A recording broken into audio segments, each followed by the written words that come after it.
I'm the in-house copywriter at an accountancy firm of around 400 people. With their various sector and service specialisms, they are, in a sense, my clients. Many have joined via mergers and haven't worked with a dedicated copywriter before. When colleagues are dismissive of my guidance, when they value their personal preference over my advice, I feel like saying to them, the reason that copywriting is a profession, one where it's possible to earn as much as you do, is because there are proven ways to make writing more persuasive. I've specialized in this for years and I'm continually educating myself. Please trust me and my experience. I'll stop reading there because there's a load of stuff around the question. But that ultimately is a situation that has been described by one of our readers.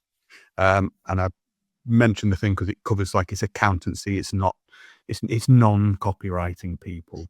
Yeah. And the question ultimately is, and in fact, for those watching on YouTube, I've even prepared it. Look at this. When colleagues are dismissive of my guidance, when they value preference, how do I persuade them to listen to me?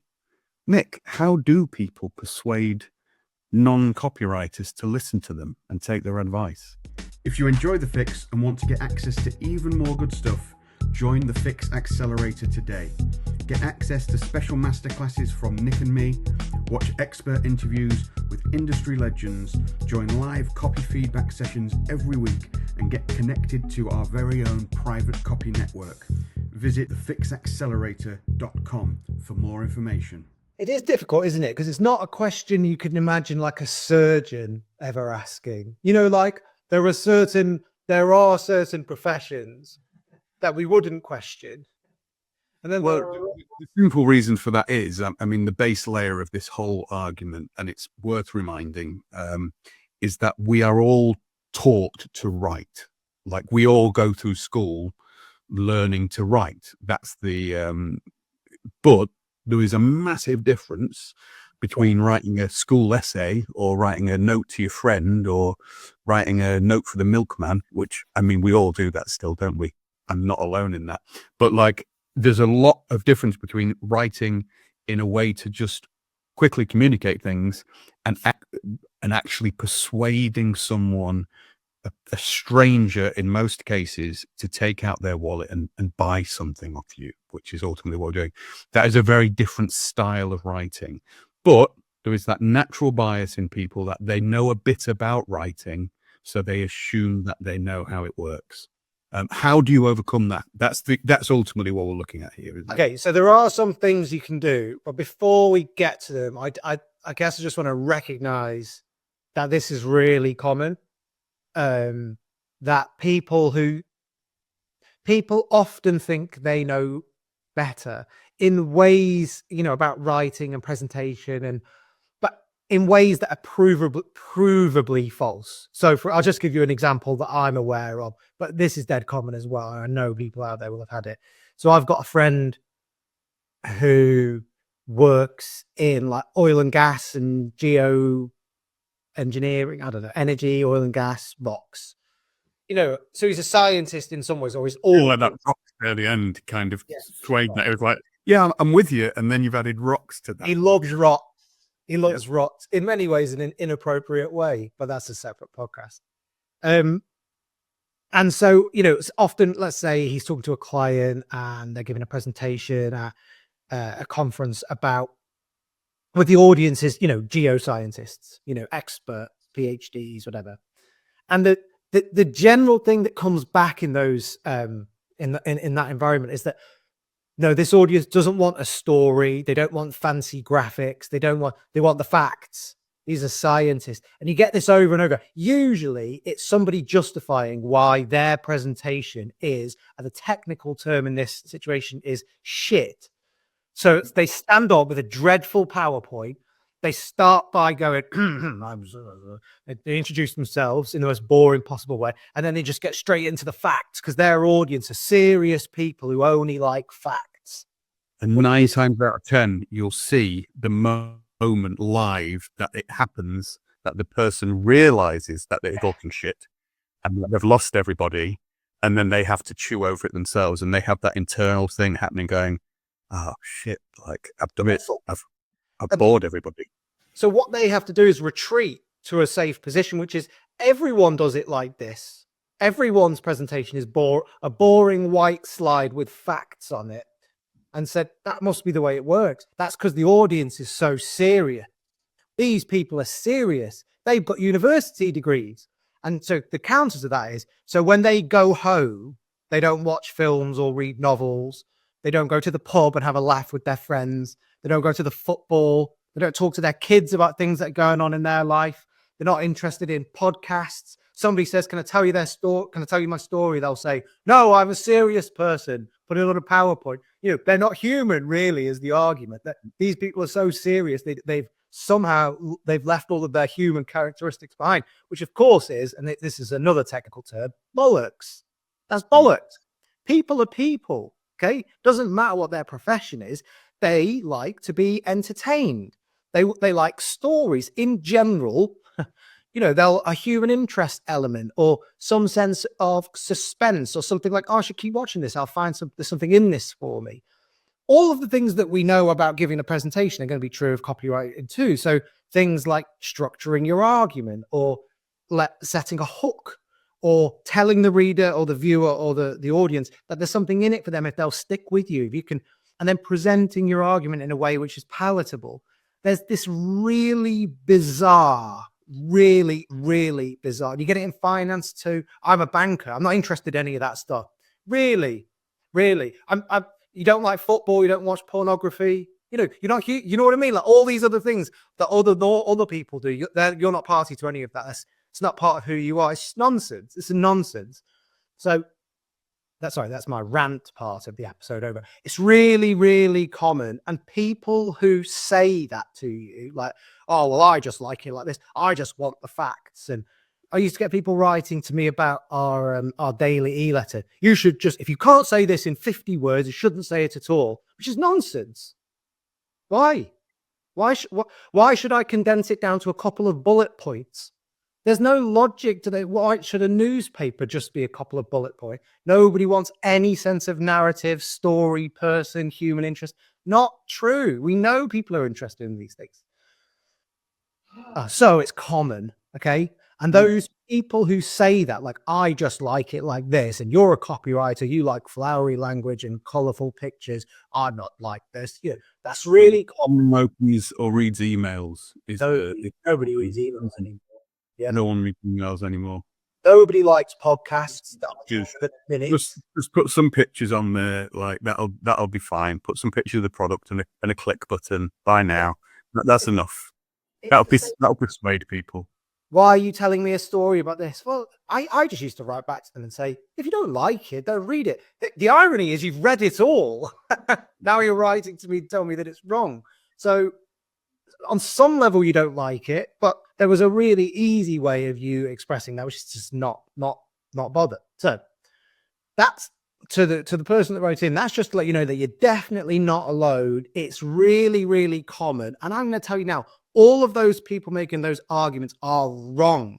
They're wrong about copywriting. They're wrong about themselves. They're wrong about humanity. Every piece of evidence we have suggests that based on the way people like to be communicated with. You've said the key word there, though, and I don't mean to interrupt your however, but you said about the evidence shows you that. And I think when it comes to actually how do you overcome this argument, the key is in evidencing it. I think because it's easy to say that people do read emails, that do like stories, that do all like this stuff, but you need, if you're going to take any responsibility for yourself, I think you need to provide the evidence for it and make it work on their level, go on logic and go, okay, well, you say that, and you say that people don't do this, but I can evidence and show you that they do, that this is. I wouldn't do that either, Glenn, because what that does is it sets you against them. They don't want to change their mind.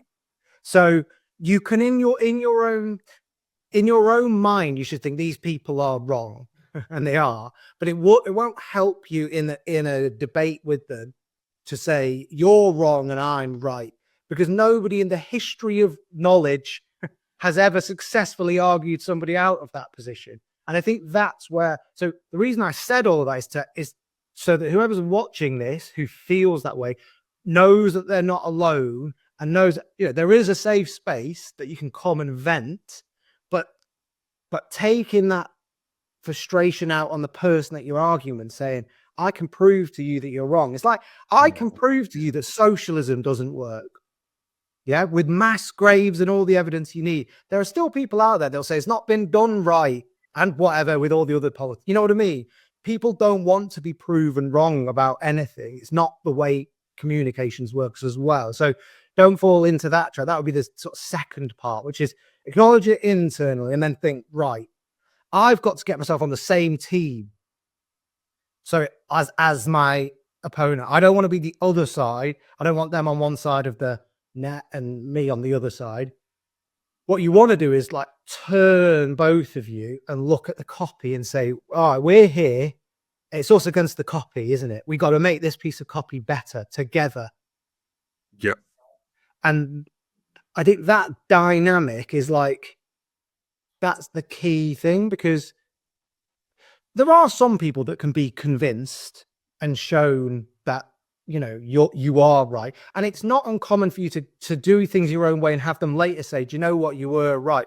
But that's the point you're making. That's after the fact. Not secondary. You know, I agree. I think you're right. The first thing you should do, and the first way in, I do believe it will all ultimately come back down to evidencing you are right and providing the proof. But that's, you can't do that. You're right to make the differential that you've got to not be it's them or us. I think that is a very valuable insight. And you've got to make it in their interest. I guess it's the old, for modern parlance, it's Trump won't do anything unless he thinks it's his idea kind of thing. It's all, you make it their idea.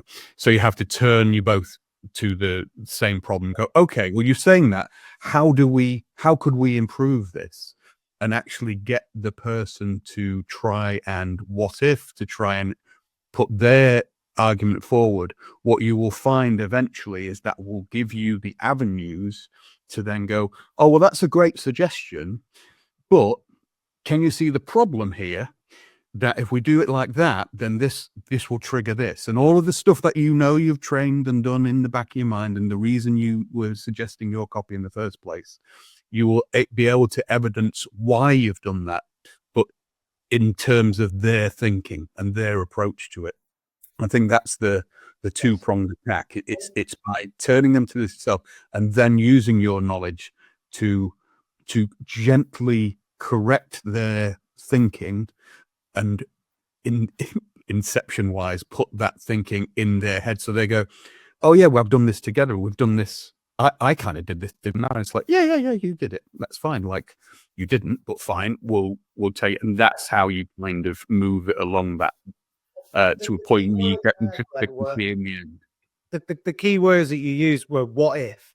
That would be my cool suggestion. So I mean, those two words, I mean, we could write a book on this just called What If, because those two words solve all creative challenges. All. Yes, they do. They do. Yeah. There's nothing. Well, the only reason I'm hesitating is because there is you've got to just like use warning when you are going to, particularly, this happens particularly in agencies. I've seen this, and if you they mention accountancy people, but if you're with account managers and designers and even creative directors who are not maybe come through the word route and have come through design and looking at cool computer games and all whatever crap they've been doing kind of thing. But if you've gone through that route, to just come out with what if, you need to just have a caveat of, you need to explain how that works. And you need to kind of, what's the right word? You just need to gently introduce the idea to them. You have to own the process. Okay, so here's how I would do it, right? So I want to own the process, and I'm going to say, we're going to collaborate on getting a great piece of copy out the door. Now, I always say to people, anything that I write, you can tell me is crap. That's fine. If you don't like something, just tell me. We'll rewrite it. It's fine. And that should be your position. If someone doesn't like what you wrote, then rewrite it. It's general, you're the writer, find another way of doing it. So I always like to try and say that to people. But a sort of meta level to that is, this is me. I'm in control of this process. Like, here's how I'd like us to collaborate on this piece of copy so that we're both really happy at the end of it. Now, that I mean that honestly, that's not some sort of like Jedi mind. I do want to collaborate with them. But the meta level is, we're going to do it on my terms. I'd like to work like this. So by introducing the concept of what if, you are psychologically more in control of what's going on, which is as it should be. This is your profession. Just for those who aren't familiar, just define the what if process, I think, for those new. So this comes from the copy review process that was designed or sort of described by Bill Bonner and Mark Ford. There is a copy book that contains more explanation on this called Copy Logic by Mark Ford and Mike Palmer. That contains this and all this stuff. But the idea is basically when reviewing a piece of copy, you say to people, every sentence everybody says in this review should start with the words, what if? What if we made it red instead of blue? What if we changed we to you? Whatever. It can be really small. What if we cut some of the ellipses? It can be really small, or it can be, what if we started on this line? What if the opening line said, ba, ba, ba, ba?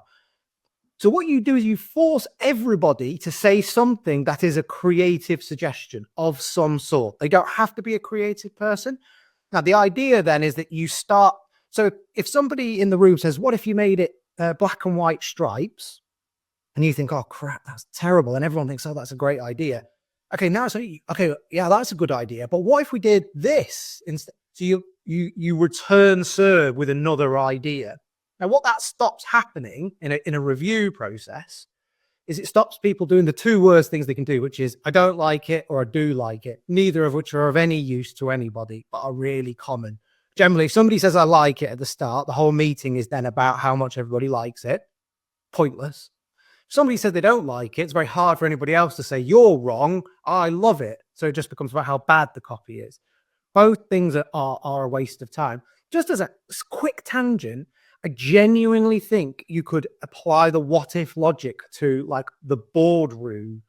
Or, I mean, I remember presenting business plans to people and thinking, I should have asked you to give your feedback in the form of a what if, because what you've done is fundamentally, again, I don't think it is a tangent really, because I think it really just speaks to what is fundamentally going on is that if you only offer judgment, i.e. good or bad, then that is completely and utterly subjective, and it doesn't give an alternative. It just says that's good or bad. It's subjective judgment, which is no use to anybody. It's not getting any. If you say I don't like that, it might be because they were once, let's say the headline said lollipop man saves the world and makes you loads of money, and they were once attacked by a lollipop man.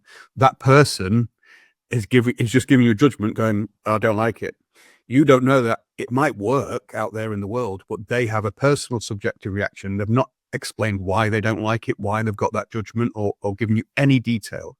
So it eliminates that subjectiveness, but it also, and this is slightly more cynical, I suppose, but in a very fair way, it gets you away from just being negative and going, well, I don't like that. And you go, okay, well, how do I go away and improve that if I don't know why you don't like it, what's going on? And it also makes the person realize and see for themselves, well, there's no other alternative. If you can't come up with an alternative, like, what's the point? Like, there's nothing there. So we have to run with that if there's no better alternative. So there's a couple of power moves you can play as well within that process. So just quickly, it's fine for somebody to say, I don't like that opening line. What if it said X? That just the whole dynamic of that sentence changes when they then say what if. Generally, when someone says, I don't like something, then talk about why they don't like it. It's pointless. It's generally pointless, because why does that matter?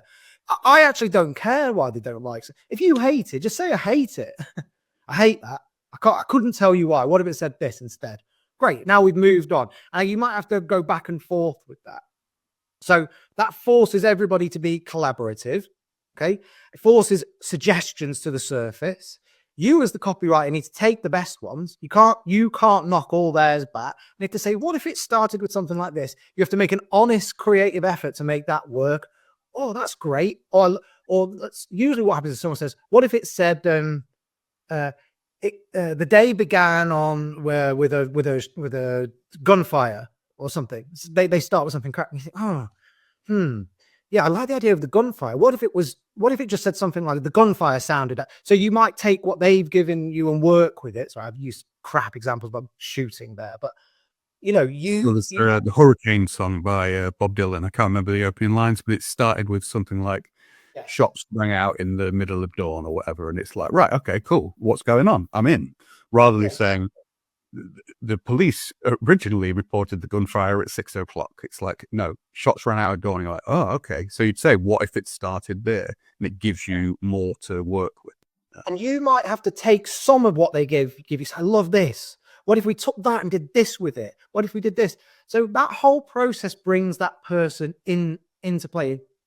You're going to get a better outcome in all situations, whether you're just reviewing a piece of copy or you're dealing with an antagonist. If that still doesn't work, if somebody refuses, they just say, I don't like it. I think you can then, the next move is, hey, I really want to collaborate with you. It's really hard for me to do my job without your expertise. So you can go, it's the same thing. You're not trying to budge them from their position. You're trying to persuade them to work with you and engage with your skill set. That's all you really want. They don't have to like you. They never will. Because, let's face it, deep down, people don't like writers because most people are shit at writing. So they sort of hate us they're sort of jealous. That's how I would see it anyway. There's a sort of underlying envy there. So you're never going to become mates, really. Not if it started like this, with this dynamic.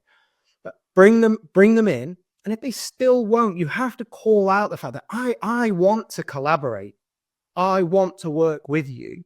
But if you won't work with me, that makes it really difficult because now then it becomes about their behavior, which in a work context, I'd like you to just at least give it a crack and work with me like this, collaborate with me, come with me on it. Let's see what we can do together. So it's very much you on the same team, helping them to help you do your job so that they feel bought in. Most people will go with that. Only the true knobheads won't. And let's face it, we can't do much without you've got bigger issues if that's the case. I would also say, though, you've probably got another stage as well. Again, I would still defer to the arm around the shoulder technique is essentially what we're doing in that collaboration process. But at some point, if that other party is going, no, I'm a jerk, this is how we're running it, and they run a ad campaign, let's say, and it as they want to see it done, and it's not working, because ultimately the market will tell you these things. If it's not working and you've been brought in to look at why it's not working, come up with a better idea, then you've got that kind of moral righteousness under the skin of well, we've gone with your ideas and they're not working, so we need to do something different. You wouldn't frame it in that way, but you can very gently use that as a just kind of marking your ground and lifting yourself up slightly higher and going, look, what we've been doing in the past isn't working and we need to find a new way. So that's why I would like to collaborate with you. And eventually you start knocking off those things. You said about in the black and white example where you said, oh, what if it was black and white stripes? At some point when you in the what if process, the people giving those ideas, it probably won't be liked by the room because the idea will generally not be as strong. And then you've got more evidence to support your ideas anyway. So it does all kind of roll into one, but you've got this evidence of everybody else seeing that person's idea wasn't very good, not in a nasty way, in a safe environment of workshopping or brainstorming. It's like, all right, okay, they'll probably be a bit quieter because they'll start respecting you and respecting your opinion because you can what if better than them, for want of a better phrase. But also, if you know that there is a market out there in the end that's going to ultimately tell you, that serves two purposes. One, to give you support to be able to tell people, well, it's not working as it is, so we need to try anything. But also it serves for you saying, Nick, about the idea that when these ideas are fired back at you, you need to listen as well. And you need, like, the market will tell you that your idea that you thought was 100% right might only have been 80% right. And there might be 20% that comes from the other person that in the market works better. So you've got to meet it with, what's the word? Humble. You've got to be humble about these things. You've got to be all open. What you don't want to do is get into a situation where you think it's your idea versus their idea and the market tells you who's right, because you'll lose as many as you'll win. It becomes this pointless zero sum. I was right. You were wrong, or whatever. You know, it doesn't really get you that far, because if it does work, they haven't been really convinced by your process. And if their thing works, then you look a fool, because you don't know what's going to work. So another technique you could try would be, when you're talking about results, say to them, are you happy with the results we're getting? Okay, they're probably, if they are happy, you're happy with what we're getting. Okay, maybe just don't change anything. If they're really happy and there's not much you can do, probably they're not. Probably they think, I'd like to do better. Then you might say, what copy that's out there, what advert that's out there do you love? Have you seen anything from a competitor that you love? And then look at that piece of copy again together. What do you love about this? Because looking at a piece of copy that wasn't written by you and wasn't for them is a great way of diffusing tension. This is why businesses do like creative review. So often that you'll get the person who is against your style, say, will be pulling out the exact things from the copy they like that you would have done. But you get them to do it and them to say it, and then they almost realize, whether subconsciously, whether consciously, whether they acknowledge it or not is not important, but they will go, oh shit, that's, yeah, okay, you would, no, that's what you said, kind of thing. But yeah, fine, I can see it now. Get to them that way, or get to the root of it there. So what do you like about this? Well, I love that opening line. And you might look at the opening line and it's very personable. Say, maybe that's because it's like, it's talking to you about something you're worried about. What if we did? So you bring the what if back in. What if we did something like this? We started with something like, and then you riff on something similar. But again, looking at an external piece of copy, or find a piece of copy that they hate. What do you hate? Let's look at it. What do you hate about this? Okay, they're going to give you some valuable clues there. So it's about collaborating with them, understand. It's like anyone, understand them, figure out what their buttons are. If they just despise a certain style of copy because they think it's daft, or they've been burned by a copyright in the past, or whatever, you need to know that so that you can try to not write that for. Okay, I completely understand. Okay, we're going to avoid that. You want something that's more visual. Okay, all right, let's work with that. What can we do that's more visually striking in the opening, for instance? Maybe you put a GIF in, I don't know, but you're turning their preferences into ideas using the sort of what if. And that can be a really valuable thing. Everyone loves unloading on a piece of copy that isn't theirs, right? You know, look at your competitors. Let's talk about how much we hate it, how much we love it, whatever it is. You're going to get real honesty out of them, because nobody's getting their feelings hurt in that room. It's not your copy. So that's another thing. And that can be a valuable first step. But all of that's to say, you want to collaborate. You want to dominate the way that the method you use. You want to try and bring them with you, so that at the very least you can say, I tried to get you to be involved. I tried to work with you.